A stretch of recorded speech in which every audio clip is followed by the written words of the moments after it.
الحمد لله رب العالمين والعاقبة للمتقين والصلاة والسلام على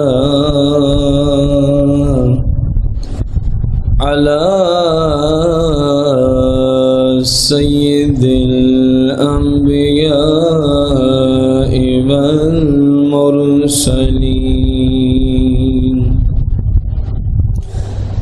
وعلى آله وأصحابه وأزواجه وعلماء ملته أجمعين أما بعد فأعوذ بالله من الشيطان الرجيم بسم الله الرحمن الرحيم قال الله تبارك وتعالى في القرآن المجيد والفرقان الحميد في شان حبيبه عليه الصلاة والتسليم ورفعنا لك ذكرك آمنت بالله صدق الله العظيم قال الله تبارك وتعالى في القرآن المجيد والفرقان الحميد إن الله وملائكته يصلون على النبي يا أيها الذين آمنوا صلوا عليه وسلموا تسليما الصلاة والسلام عليك يا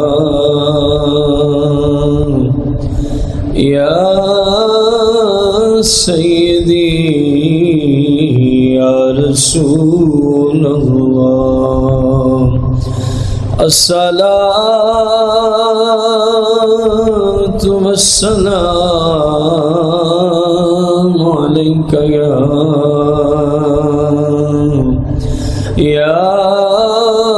سيدي يا حبيب الله الصلاة والسلام عليك يا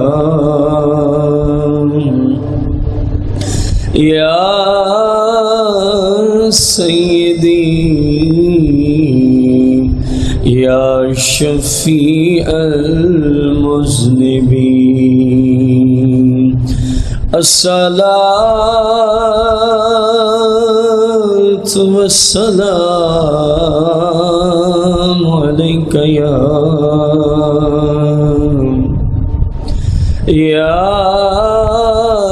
سيدي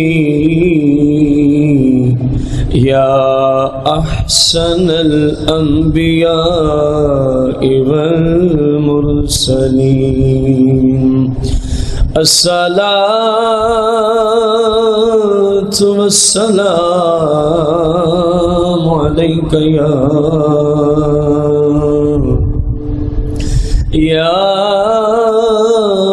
سيدي يا أجمل الأنبياء والمرسلين الصلاة والسلام عليك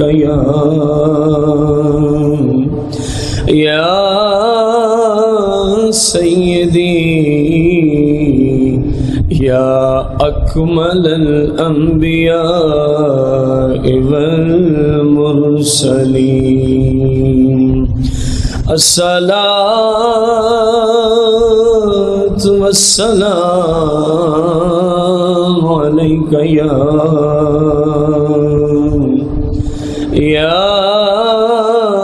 سيدي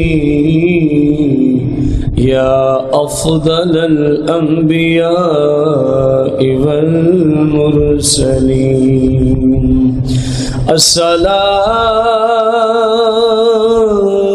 والسلام عليك يا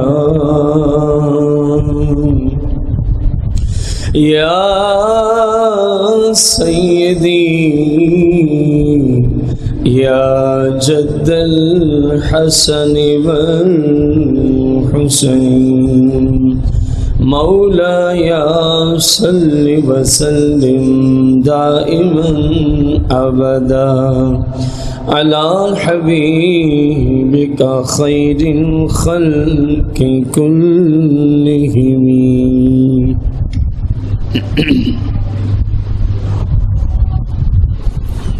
سبحان اللہ.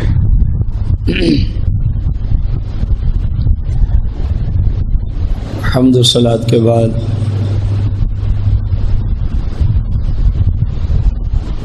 ہمارا آج کا جو موضوع ہے اللہ جل جلالہ نے حضور تاجدار مدینہ صلی اللہ علیہ وآلہ وسلم کی ذات کو ایسا پیدا فرمایا ہے کہ انبیاء و رسول میں بھی آپ جیسا کوئی اور نہیں ہے. اس سلسلہ میں آج قسط نمبر 10 ہے. حضرت سیدنا انس رضی اللہ تعالی عنہ روایت کرتے ہیں حضور صلی اللہ علیہ وآلہ وسلم ارشاد فرماتے ہیں انی لقائم انتظر امتی، بے شک میں کھڑا رہوں گا، میں قیام فرماؤں گا. اندازہ لگانا کہ آقا دو جہاں صلی اللہ علیہ وسلم اپنی امت سے کتنی محبت فرماتے ہیں.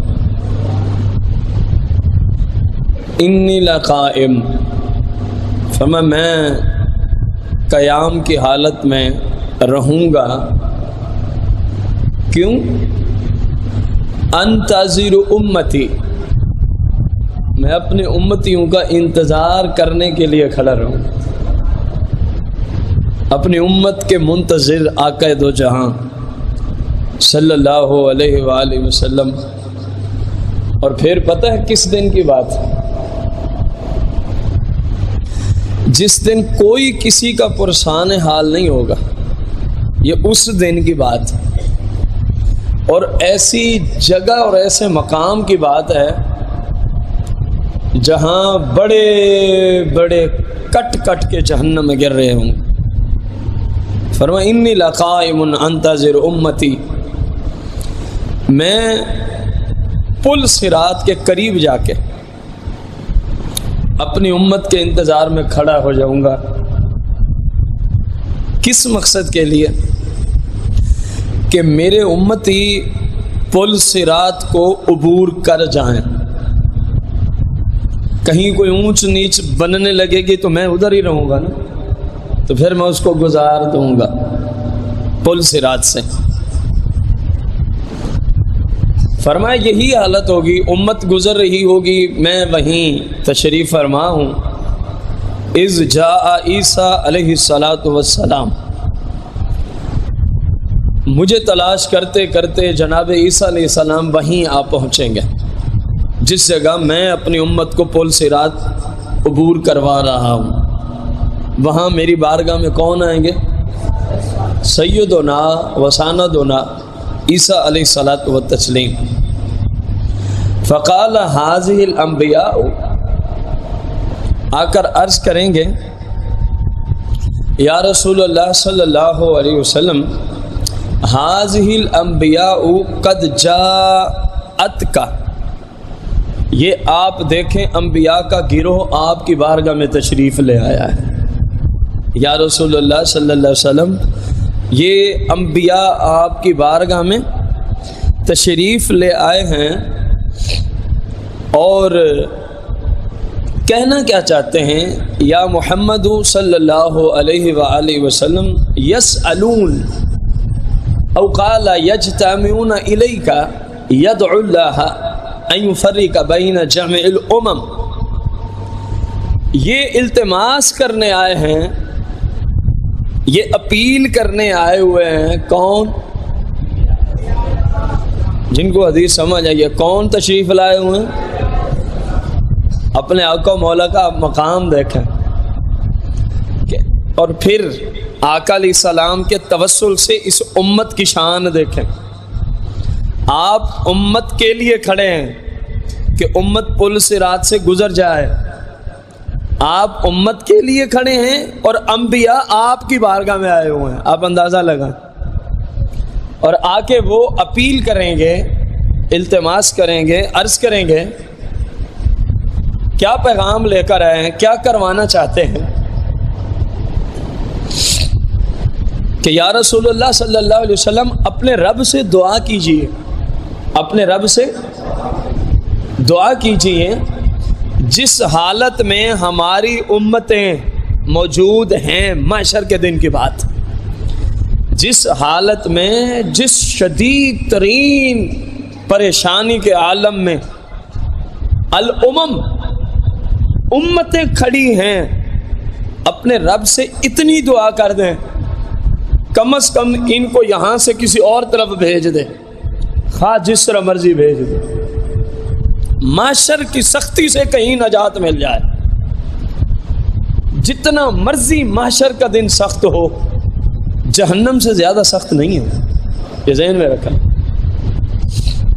وہاں کی سختی کو دیکھ کے یہ کلمات روایات میں موجود ہیں کہ بھلے کہیں ڈالے، یہیں سے جان چھڑا دے، لیکن انہیں کیا خبر کہ جہنم تو اس سے بھی زیادہ سخت ہے، جہنم تو اس سے بھی زیادہ سخت ہے۔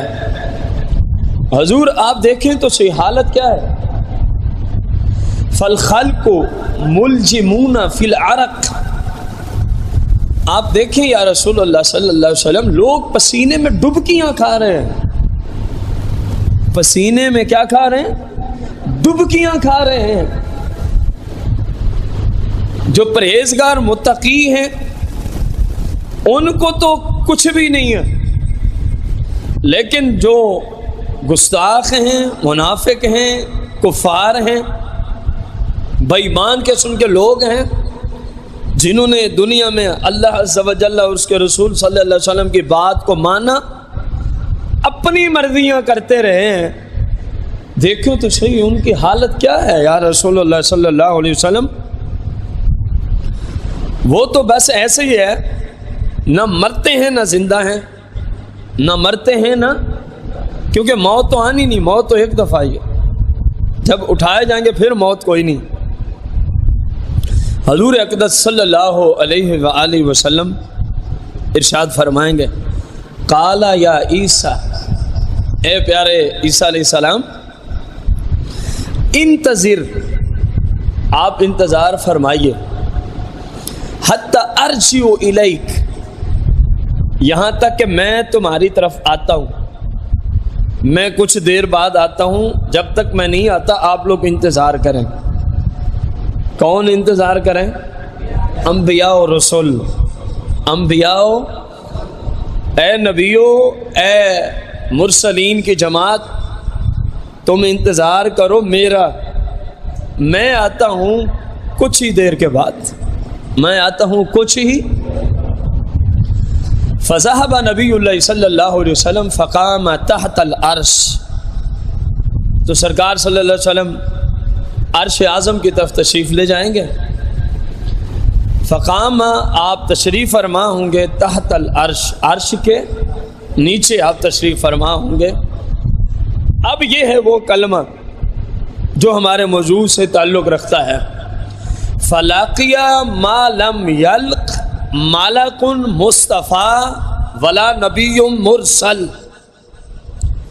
تو جب آپ صلی اللہ علیہ وآلہ وسلم عرش کے نیچے تشریف لے جائیں گے، یہ وہ مقام اور وہ رتبہ اس وقت جو مصطفیٰ کریم کو رب کی طرف سے ملا ہوا ہے، آپ ایسے مقام پر، ایسے رتبے پر، ایسے درجے پر اس وقت تشریف فرما ہوں گے، ما لم یلق ملک مصطفیٰ ولا نبی مرسل۔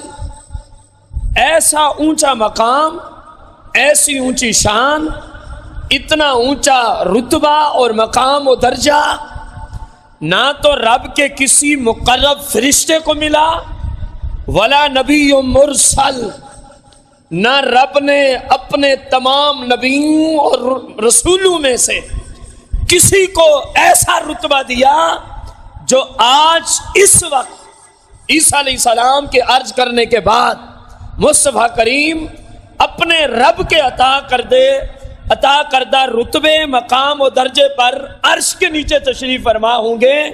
فرمایا میرے آقا علیہ السلام نے ایسا رتبہ رب نے نہ کسی فرشتے کو دیا، نہ کسی نبی اور رسول کو عطا فرمایا ہے۔ اور یہی ہمارا دعویٰ ہے کہ جیسے آپ ہیں، جس مقام تک اللہ نے آپ کو پہنچایا ہے، ایسا رب نے نہ کوئی نبی بنایا ہے، نہ کوئی رسول پیدا فرمایا ہے۔ اور یہاں میرے آقا علیہ السلام خود فرما رہے ہیں کہ ایسا مقام اللہ نے سوائے میرے کسی اور کو عطا، ایسی شان سوائے میرے رب نے کسی اور کو عطا، ایسا درجہ، ایسا رتبہ، ایسا قرب خاص، قرب خدا بندی، قرب رب ذوالجلال والاکرام، فرمایا جو رب نے مجھے دے رکھا ہے۔ اے میرے غلاموں، سننے والے کون تھے؟ صحابہ و اہل بیت، صحابہ۔ فرمایا ایسا رتبہ، ایسا قرب خاص جو رب نے مجھے دیا ہے، نہ کسی فرشتے کو عطا کیا، نہ کسی نبی اور رسول کو عطا فرمایا ہے۔ تو میرے آقا علیہ السلام گویا یہ عقیدہ عطا فرما رہے ہیں کہ جیسا میں ہوں، رب نے ایسا کوئی نبی اور رسول بھی پیدا نہیں فرمایا، کوئی نبی اور رسول بھی پیدا نہیں فرمایا۔ اور یہ قانون ہے۔ یہاں پہ ایک حدیث سے ایک جملہ آ رہا ہے، اور مطلق ملکن نہیں ہے کہ کوئی فرشتہ ایسا نہیں ہے، بلکہ فرمایا ملکن مصطفیٰ۔ مصطفیٰ کا معنی ہوتا ہے چنا ہوا، مصطفیٰ کا معنی ہوتا ہے ملک فرشتہ، مصطفیٰ چنا ہوا۔ فرمایا عام فرشتوں کی تو ہم نے بات ہی نہیں کی، عام فرشتوں سے تو میرے امتی ہی افضل ہے، عام فرشتوں سے تو میرے، لیکن جو میرے امتی ہیں وہ افضل ہے، جن کا طور طریقہ میرے طور طریقے کے مطابق ہے، وہ عام فرشتوں سے افضل ہے، عام فرشتوں سے افضل ہے۔ اب مصطفیٰ کریم علیہ السلام نے فرمایا مالکم مصطفیٰ، جن فرشتوں کو رب نے فرشتوں میں چن رکھا ہے، جو فرشتوں میں اعلیٰ درجے کے فرشتے ہیں، مقرب ترین فرشتے ہیں، قرب خاص میں رہنے والے فرشتے ہیں، فرمایا ان میں سے بھی رب نے کسی کو ایسا درجہ عطا نہیں فرمایا ایسے صحابہ جیسا تمہارے آقا مولا کو عطا فرما رکھا ہے۔ تب کسی صحابی نے آگے سے کوئی اعتراض، کسی اہل بیت کے فرد نے آگے سے کوئی چونو چرا، کوئی یہ جملہ نہیں بولا آپ تو ہمارے جیسے تو سب سے افضل کیسے ہو گئے۔ ان کا چپ رہنا، خاموشی سے سننا، پھر اسی عقیدے کو آگے پھیلانا اس بات کی دلیل ہے کہ صحابہ و اہل بیت اطہار بھی میرے آقا کریم کو انبیاء میں بے مثل و بے مثال مانا کرتے تھے. بے مثل و ظاہر ہے جس بندے کے عقیدے کے خلاف گفتگو ہو وہ لازمی طور پہ انگل اٹھاتا ہے. میں آپ کو مثال دوں، مثال دینے کے لیے جملہ بول رہا ہوں. ویسے تو ایسا کلمہ ایسا نظریہ رکھنے سے پہلے ایمان کی حالت میں موت ہی آ جائے. میں آپ کے سامنے بیان کر رہا ہوں، قرآن و حدیث آپ تک پہنچا رہا ہوں. اگر میں کوئی ایسی بات یہاں بیٹھے ہوئے کروں جو آپ کے مسلک کے صریح خلاف ہو، آپ کے عقیدے کے صریح خلاف ہو، مثلا میں کہہ دوں، میں کہتا نہیں ہوں، میں کہہ دوں اگر مثال دینے کے لیے کہ کل خوانی کرنا گناہ ہے، اگر میں کہہ دوں، کہتا نہیں ہوں، تو آپ لوگ انگلیاں اٹھائیں گے کہ نہیں اٹھائیں گے؟ اس کی وجہ کیا ہے کہ کوئی بھی سامعین جتنے بھی ہوتے ہیں اپنے نظریے کے خلاف کوئی بندہ بات سننا گوارا، اگر یہاں کسی وجہ سے آپ نہ اٹھا سکے تو باہر جا کے ضرور بات کریں گے کہ یار یہ بات انہوں نے غلط کی ہے. کیونکہ اصل مسئلہ تو یہ ہے کہ کل خوانی یعنی اصالِ ثواب کی محفل کرنا یہ بہت بڑا اجر و ثواب کا کام ہے. اور وہ کیا کہہ رہے تھے؟ تو ایسا ہی ہے نا کہ اگر کسی کے نظریے کے خلاف بات ہو تو کوئی ماننے کے لیے، تو صحابہ و اہل بیت اطہار نے اس طرح کی تمام احادیث کو صرف مانا نہیں بلکہ سن کے یاد کر کے آگے ان کو روایت کر کے آج تک جو پہنچی ہیں اور قیامت تک یہ حدیث جائیں گی. تو پہلے راویان تو مصطفیٰ کریم کے شاگرد اعظم ہیں نا، صحابہ و اہل بیت نے یہ روایت کی ہے نا حدیث مبارکہ. اب اسی حدیث کو دیکھنے جناب انس روایت کر رہے ہیں، میرے آقا کریم کے صحابی ہیں کہ نہیں؟ تو آپ کا روایت کرنا اس بات پہ دلالت کرتا ہے کہ صحابہ کا عقیدہ کیا تھا، میرے آقا کریم کیا ہیں. سارے بھائی بولیں کیا ہیں؟ صحابہ و اہل بیت کا عقیدہ کیا ہے، مصطفیٰ کریم کیا ہیں. اور آج یہی عقیدہ کن کا ہے؟ اگر پتہ ہے تو بول دیں. آقا کریم علیہ السلام کو بے مثل و بے مثال الوہیت کے بعد یعنی اللہ کے بعد، اللہ کیونکہ وحدہ لا شریک ہے، اللہ عز و جل کا نہ کوئی کسی زمانے میں شریک تھا، نہ ہے، نہ کسی صورت شریک ہو سکتا. وہ یکتا ہے، وہ اکیلا ہے، اس کے برابر اور کوئی ہو سکتا؟ باقی ساری اس کی مخلوقات. مصطفیٰ کریم علیہ السلام اللہ نہیں ہے، رب نہیں ہے، رب کے شریک نہیں ہے، لیکن رب نے انہیں بنایا ایسا ہے کہ رب کی مخلوق میں ان جیسا بھی کوئی نہیں ہے. جیسے آپ رب نہیں ہے ویسے ہی کوئی نبی اور کوئی رسول آپ جیسا نہیں ہے. اللہ نے آپ کو بے مثل و بے مثال پیدا فرمایا. اللہ کریم نے آپ کو بے مثل و بے مثال پیدا فرمایا. حضرت سیدنا انس رضی اللہ عنہ روایت کرتے ہیں، حضور صلی اللہ علیہ وآلہ وسلم ارشاد فرماتے ہیں، اتا باب الجنہ یوم القیامہ فاستفتحوا. میرے آقا علیہ السلام فرماتے ہیں میں قیامت کے دن جنت کے دروازے پہ آؤں گا، فاستفتحوا تو کہوں گا کہ دروازہ کھولو، جنت کا دروازہ.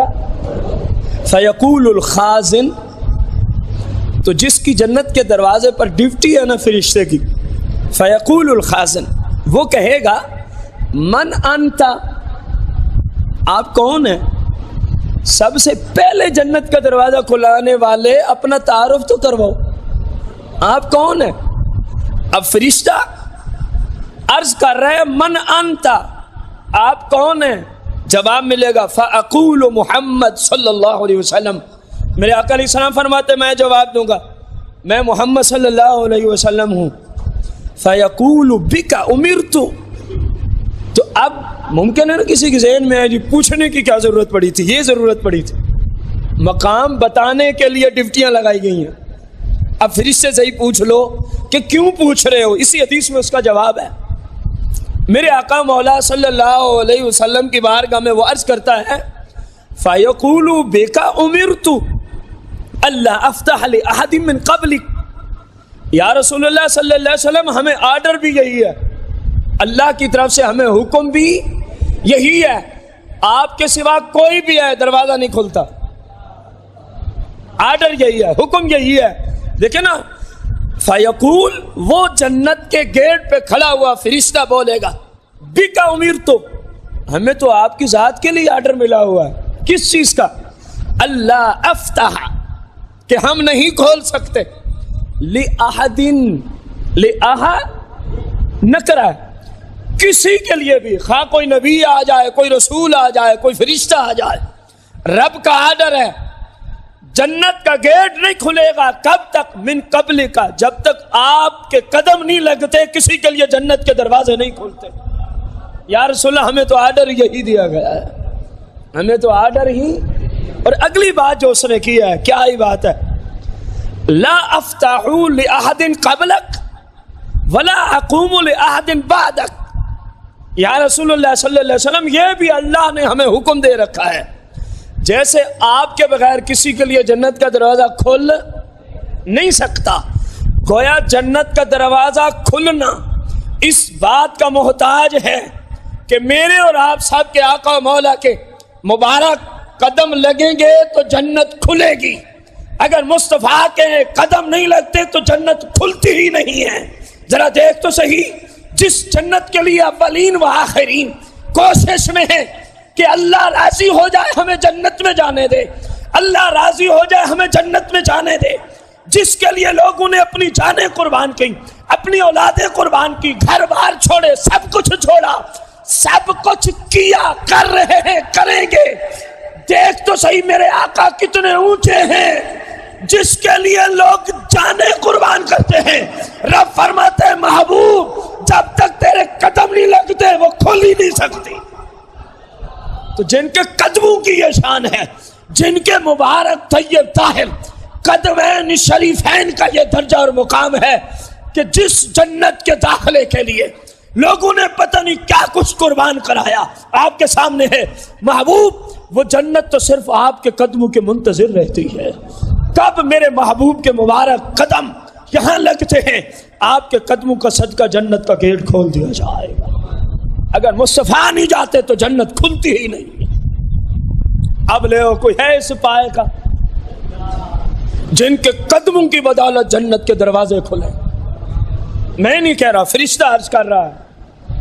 اور یہ جملے بتائے کس نے ہمیں؟ ابھی تو محشر کا دن آیا ہی نہیں ہے، ابھی تو وہ حالت ہوئی نہیں ہے، یہ حدیث ہے۔ تو حدیث کا مطلب میرے آقا کریم کا فرمان، بتانے والے بھی مصطفیٰ کریم صلی اللہ علیہ وسلم۔ اب غور کریں، آپ کے بغیر نہیں کھلتا۔ اور اگلی بات، ولا اقوم لأحد بعدک، اور یہ بھی آرڈر ہے کہ بس جن کے لیے کھڑا ہونا ہے وہ جب آ جائیں، ولا اقوم بعدک لأحد، کوئی کا کوئی آئے، بس یہ رتبہ آپ ہی کے لیے ہے کہ آپ کے انتظار میں فرشتے جنت کے گیٹ پہ منتظر ہیں۔ یا رسول اللہ صلی اللہ علیہ وسلم، جب آپ کے قدمین شریفین لگ گئے، گیٹ کھل گیا، اب جنت میں کسی کے لیے بھی فرشتہ منتظر نہیں رہے گا، کسی کے آنے کے لیے فرشتے اب کھڑے نہیں ہوں گے، بس وہ ایک آپ ہی ہیں، سب سے اول بھی آپ، سب سے آخر بھی آپ، نہ آپ سے پہلے کوئی نہ بعد کوئی، آپ آ گئے، فرشتوں کی ڈیوٹی ختم ہو گئی، جنت کھول گئی، اب جس کو آپ چاہیں جنت میں داخل فرماتے ہی چلے گا۔ اللہ نے جس ہستی کے قدموں کو یہ مقام دے رکھا ہو، اس ہستی کی ذات کا مقام کون جان سکتا ہے؟ اس ہستی کی ذات کے ساتھ، اس ہستی کے مبارک اوصاف کے ساتھ کس کی مجال ہے کہ برابریاں کرتا پھرے؟ میرے آقا بے مثل و بے مثال ہے، میرے آقا بے مثل و تاجدار ختم نبوت صلی اللہ علیہ وآلہ وسلم ارشاد فرماتے ہیں، جناب انس سے روایت، ان لکل نبی یوم القیامہ منبر من نور، فرما قیامت کے دن ہر پیغمبر کے لیے ایک نور کا منبر بچھایا جائے گا۔ اللہ کے فضل سے ہر نبی کا ہی مقام بہت اونچا ہے، کم از کم ہمارے جیسے لوگوں کی، جو عام لوگ ہیں، انبیاء کے بعد سارے اس معاملے میں کسی کی عقل میں نہیں آ سکتا کہ اللہ کا کوئی نبی کتنا اونچا ہے، کوئی نہیں جان سکتا۔ میرے آقا علیہ السلام فرماتے ہیں ہر نبی کے لیے قیامت کے دن کیا ہوگا؟ نور کا، ان لکل نبی یوم القیامہ منبر من نور۔ ہر نبی علیہ السلام کے لیے ایک تخت بچھایا جائے گا، بہترین ہوگا کس سے؟ من نور، جو نور سے بنایا گیا ہو۔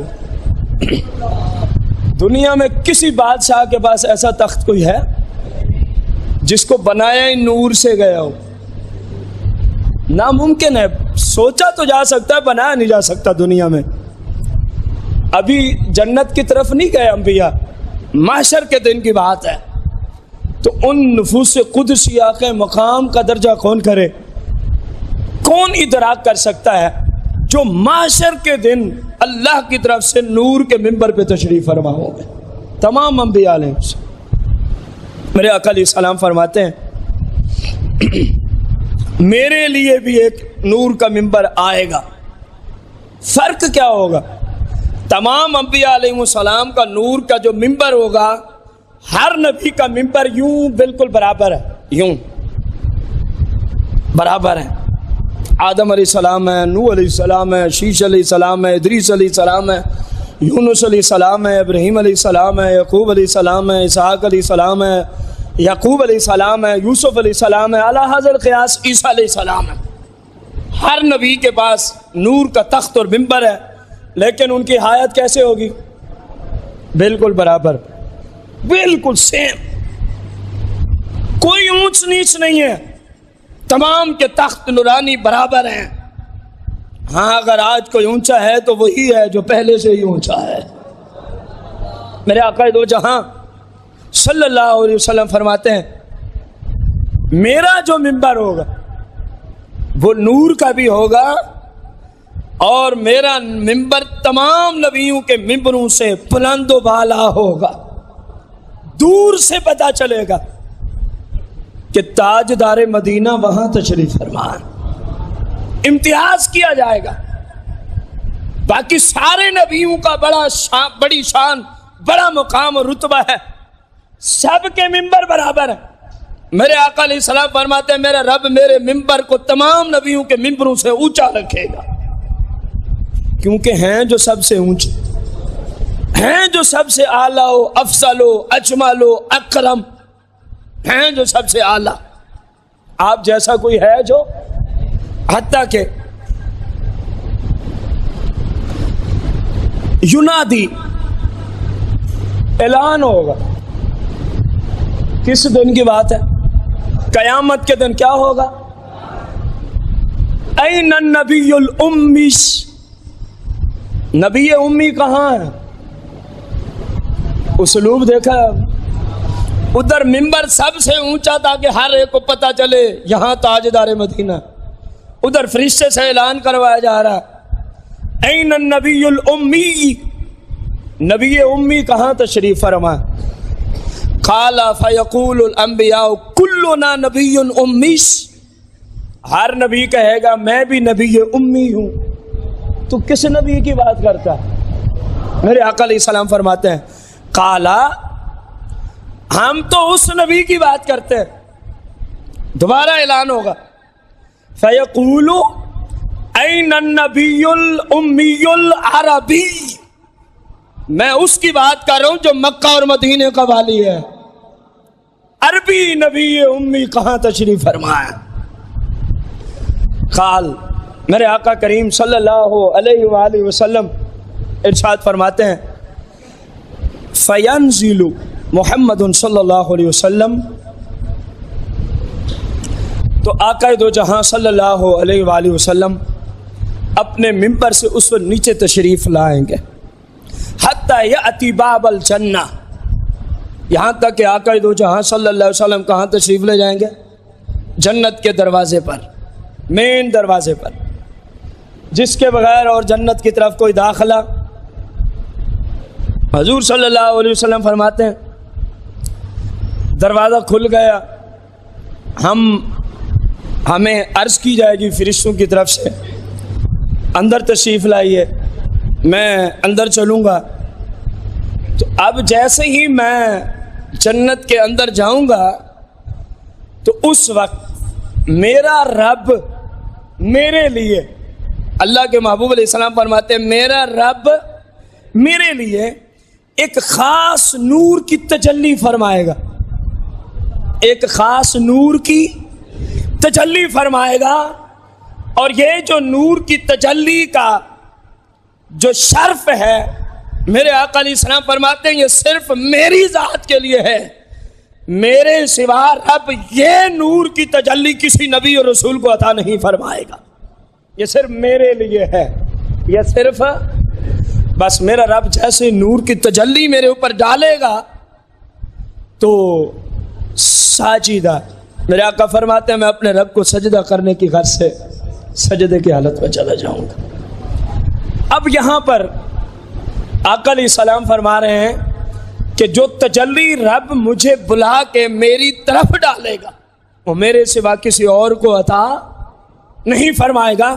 یہ وہ آپ کا خاصہ ہے کہ جو اللہ نے اور کسی نبی اور رسول کو اس حیثیت سے عطا نہیں فرمایا، اگر فرمایا تو صرف تاجدار مدینہ کی ذات کو عطا فرمایا ہے۔ رسول اکرم نور مجسم صلی اللہ تعالی علیہ وآلہ وسلم ارشاد فرماتے ہیں، حدیث کچھ طویل ہے، میں کوشش کرتا ہوں، اپنے وقت بھی سمٹ گیا ہے، نتیجتاً آپ کو بتا دیتا ہوں۔ جناب فاروق اعظم رضی اللہ تعالی عنہ کا ایک یہودی سے کوئی معاملہ تھا، قرضے کے اعتبار سے کچھ دینا تھا۔ یہودی آیا، بات چیت چل پڑی، جناب فاروق اعظم رضی اللہ تعالیٰ عنہ، پہلے آپ سے سوال ہے فاروق اعظم کا عقیدہ ٹھیک ہے نا؟ بولو تو صحیح ہے۔ میرا بھی یہی عقیدہ ہے کیونکہ ہم تو آپ کے غلاموں کے غلام ہیں، لیکن کچھ سمجھانے کے لیے سوال کیا۔ جو آج مجھے اور آپ کو مشرک کہتے ہیں نا، اس وجہ سے کہ ہم رسول پاک صلی اللہ علیہ وسلم کو بے مثل و بے مثال جانتے ہیں، تو اس وجہ سے پوچھا ہے۔ فاروق اعظم کے عقیدے پہ تو کسی کو کوئی شک ہے؟ فاروق اعظم رضی اللہ تعالیٰ نے فرمایا، اوے مجھے اس رب کی قسم ہے جس نے محمد صلی اللہ علیہ وسلم کو تمام انسانوں، انبیاء، مرسلین پر فضیلت بخشی ہے۔ رب کی قسم اٹھائی ہے، لیکن مصطفیٰ کو بے مثال سمجھتے ہوئے کہا، یہودی میں اس رب کی قسم اٹھاتا ہوں جس رب نے مصطفیٰ کو بے مثل و بے مثال بنایا ہے۔ یہودی کو یہ جملہ ہضم نہ ہوا، کہنے لگا نہیں یہ ہو ہی نہیں سکتا کہ مصطفیٰ صلی اللہ علیہ وسلم موسیٰ علیہ السلام سے افضل ہوں، میں اس کو مانتا ہی نہیں ہوں۔ فاروق اعظم کا عقیدہ مصطفیٰ کریم انبیاء میں بے مثل ہو اور سب سے افضل ہو، اور آگے سے اکڑنے والا کون ہے؟ وہ کہتا ہے میں نہیں مانتا۔ ذرا سمجھیں، صحابی رسول، خلیفۃ المسلمین، امیر المومنین، امام المشارق والمغارب فاروق اعظم کا عقیدہ کہ میرے آقا جیسا کوئی نبی اور مرسل، اور یہودی کہتا نہیں اتنی شان نہ بڑھاؤ، یہودی کہتا ہے اتنی شان، تو شان بڑھانا صحابہ و اہل بیت کا طریقہ اور عقیدہ، اور آگے یہ کہنا اتنا نہ بڑھاؤ کہ ان کا طریقہ ہے، مزہ نہیں آیا کہ ان کا طریقہ ہے۔ تو جو آج بولتے ہیں ذرا انہیں بھی سوچنا چاہیے کہ ہم کن کی سیرت پہ چل رہے ہیں، کن لوگوں کے نظریے کو ہم لے رہے ہیں۔ خیر، اگلی بات، فاروق اعظم رضی اللہ تعالیٰ عنہ کے سامنے جب اس نے کہا نا اتنی شان بیان نہ کرو، فاروق اعظم نے اور تو کچھ نہیں کیا، ہاتھ اٹھایا اس کے منہ پہ تھپڑ مار دیا، فرمایا بدماش، میرے آقا کی بات کرتا ہے کہ آقا کو بے مثل نہ کہو، آقا کو بے مثال نہ کہو، آقا دو جہاں کو تمام نبیوں سے افضل نہ کہو، میرے پاس ایسے شخص کا یہی حل ہے۔ آپ نے اس کے منہ پہ تھپڑ مار دیا۔ فرمایا میرے آقا جیسا کون اور ہے کہ میں انہیں آقا کے ساتھ ملاؤں؟ تجھے باتوں سے سمجھ نہیں آتی، اب میں تجھے یوں سمجھاتا ہوں۔ تھپڑ رسید کر دے۔ یہودی چلا آقا علیہ السلام کی بارگاہ میں اور آ کے عرض کیجیے فاروق اعظم نے مجھے تھپڑ رسید کیا ہے۔ فرمایا کیوں؟ یہ اور یہ بات ہوئی ہے جو میں نے آپ کو عرض کی۔ میرے آقا علیہ السلام نے فاروق اعظم سے فرمایا ان کو راضی کرو، جو کچھ ان کا لین دین ہے نا وہ پورا کرو۔ ہو گیا بات ختم۔ میرے آقا علیہ السلام نے یہ نہیں فرمایا کہ فاروق اعظم تم نے مجھے یہ کیوں کہا، بلکہ میرے آقا یہودی سے فرماتے ہیں بل یا یہودیو، میرے آقا فرماتے ہیں یہودی تیرا جو قرض کا معاملہ ہے وہ تو پورا ہو جاتا ہے، لیکن عقیدہ سنتا جا، جو فاروق اعظم نے دیا میں بھی وہی دینے چلا ہوں۔ فاروق اعظم جو کہہ رہے ہیں میں خود وہی کہہ رہا ہوں۔ بل یا یہودیو آدم و صفی اللہ، ابراہیم و خلیل اللہ، و موسیٰ نجی اللہ، و عیسیٰ روح اللہ، و انا حبیب اللہ۔ فرمایا تو کیا سمجھتا ہے کہ اپنی طرف سے کہا ہے یہ میرا شاگرد ہے؟ 12 سال لگے اس کو ایک قرآن کی سورت سکھانے میں۔ فاروق اعظم نے آقا کریم سے سورہ بقرہ 12 سالوں میں سیکھی تھی۔ فرمایا یہ اپنی طرف سے نہیں کہتا، یہ میرا دیا ہوا عقیدہ ہے۔ اے یہودی سن، آدم کی بڑی شان ہے، جناب ابراہیم کی بڑی شان ہے، جناب موسیٰ و عیسیٰ کی بڑی شان ہے، لیکن عقیدہ سنتا جا، جتنا مرضی شان ہے میرے جیسا کوئی بھی نہیں ہے، میرے جیسا کوئی بھی نہیں ہے۔ میرے آقا جو جہاں فرماتے بل یا یہودیو، سونا یہودی تو میری باتیں کرتا ہے، میری امت جیسی کسی نبی کی امت بھی نہیں ہے۔ بات تو آقا کی چل رہی تھی، امت کہاں سے آئی؟ یہ ہے امت کے ساتھ محبت، الفت، پیار، شفقت اور نسبت کا فیض، توسل کا فیض، واسطے کا فیض۔ فرمایا تو میری باتیں کر رہا ہے، سن میں اپنی امت پہ دلیل دیتا ہوں، میری امت جیسی کسی نبی کی امت بھی نہیں ہے۔ میرے آقا علیہ السلام نے دلیل دی، میرے رب نے میری امت کو 2 لقب اپنے ناموں پہ عطا فرمائے۔ میری امت کا ایک لقب ہے جمع کی طرف نسبت کرتے ہوئے مسلمین، دوسرا ہے مؤمنین، مسلمان اور مومن، مسلمان اور مومن۔ میرے آقا کریم فرماتا ہے تجھے پتہ ہے ان کو مسلمین کیوں کہا جاتا ہے، ان کو مسلم کیوں کہا جاتا ہے؟ فرمایا اللہ کا نام ہے ایک سلام، اللہ کا ایک صفاتی نام ہے سلام، اللہ نے اپنے نام پہ میری امت کا نام رکھا ہے، ان کو مسلمین کہا جاتا ہے۔ فرمایا اللہ کا ایک صفاتی نام ہے المؤمن، المؤمن۔ فرمایا اللہ نے اپنی صفاتی نام پہ میری امت کو شر بخشا، انہیں مؤمنین کا لقب عطا فرمایا۔ یا ایھا الذین آمنوا قرآن میں کتنی بار آ چکا ہے۔ فرمایا تو میری باتیں کرتا ہے، میری امت کو رب نے یہ جو شرف بخشا ہے دکھانا کسی اور امتی کے پاس ہے؟ فاروق اعظم نے جو کہا وہ بالکل صحیح کہا کہ میرے جیسا رب نے کسی نبی کو پیدا نہیں فرمایا۔ میرے آقا فرماتے ہیں بل یا یہودیو، اے یہودی کان کھول کے سن، ان الجنت محرمۃ علی الانبیاء۔ فرمایا رب نے مجھے اتنا اونچا رتبہ دے رکھا ہے اور تجھے یہ عقیدہ برداشت نہیں ہوتا جو فاروق اعظم میرے شاگرد نے دیا۔ فرمایا سن، ان الجنت محرمۃ علی الانبیاء حتی ادخلها وہی محرمۃ علی الامم حتی تدخلها امتی۔ فرمایا یہودی تو کہاں کی باتیں کرتا ہے کہ میں تمام نبیوں سے افضل نہیں؟ سن میرا مقام یہ ہے کہ جب تک میں جنت میں قدم نہیں رکھوں گا کسی نبی اور کسی رسول کو اجازت ہی نہیں جنت میں جانے کی۔ فرمایا میں تو اتنا اونچا ہوں، میں اتنا بے مثل و بے مثال ہوں، تم میری باتیں کرتا ہے، سن میری امت کی شان کیا ہے۔ فرمایا وَهِيَ مُحَرَّمَةٌ عَلَى الْأُمَمِ، تمام امتوں پہ رب نے جنت کو حرام کر رکھا ہے، حَتَّى تَدْخُلَهَا أُمَّتِي۔ فرمایا جب تک میری امت کے جنت میں قدم نہیں لگیں گے کسی نبی کی امت جنت میں جا ہی نہیں سکتی۔ تو کیسی باتیں کرتا ہے کہ وہ بے مثل و بے مثال نہیں ہے؟ معلوم ہوا جب کوئی آقا کے خلاف اس طرح کی بات کرے اس کو دلائل کے ساتھ جواب دینا کہ میرے آقا بے مثل و بے مثال ہیں، یہ خود مصطفیٰ کی سنت مبارکہ ہے۔ دیکھو نا یہودی کہہ رہا تھا میں نہیں مانتا انہیں بے مثل و بے مثال، سارے نبیوں سے افضل میں نہیں مانتا۔ فاروق اعظم نے تو پھر اپنے اعتبار سے سمجھایا نہ تھپڑ رسید کر کے. جب آقا کی بارگاہ میں پہنچا فرمایا فاروق اعظم نے تجھے ٹھیک ہی کہا ہے, میرے جیسا رب نے کسی کو بنایا ہی نہیں ہے, میرے جیسا رب نے کسی کو. اب یہ جو اہل سنت عقیدہ رکھتے ہیں کہ مصطفیٰ کریم صلی اللہ علیہ وسلم جیسا اور کوئی, بلند آواز سے اور کوئی, آخر تک اور کوئی, یہ عقیدہ ہم خود دے رہے ہیں یا تاجدار مدینہ نے عطا فرمایا؟ میں دے رہا ہوں یا مصطفیٰ کریم عطا فرما رہے ہیں؟ تو پھر مجھے تو آپ کچھ نہ جانیں, میری بات کو آپ نہ مانیں, کم از کم جس محبوب کی ذات پہ کلمہ پڑھا ہے ان کا دیا ہوا عقیدہ تو اپنانا ہوگا کہ نہیں اپنانا ہوگا. اب کائنات کا کوئی بندہ آ کے کہے نہیں ایسی بات نہیں, ہم اسے تو جھوٹا قرار دے سکتے ہیں, اپنے محبوب کی حدیث کے خلاف آپ مسلمان بول سکتا؟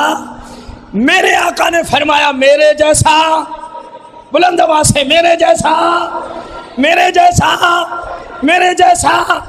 اور مبارک و سنی ہو, اللہ نے آپ کو وہی عقیدہ دیا ہے جو مصطفیٰ نے صحابہ کو سکھایا تھا. اللہ تعالیٰ ہمیں اسی عقیدے پہ موت اور اسی پہ زندہ رکھے.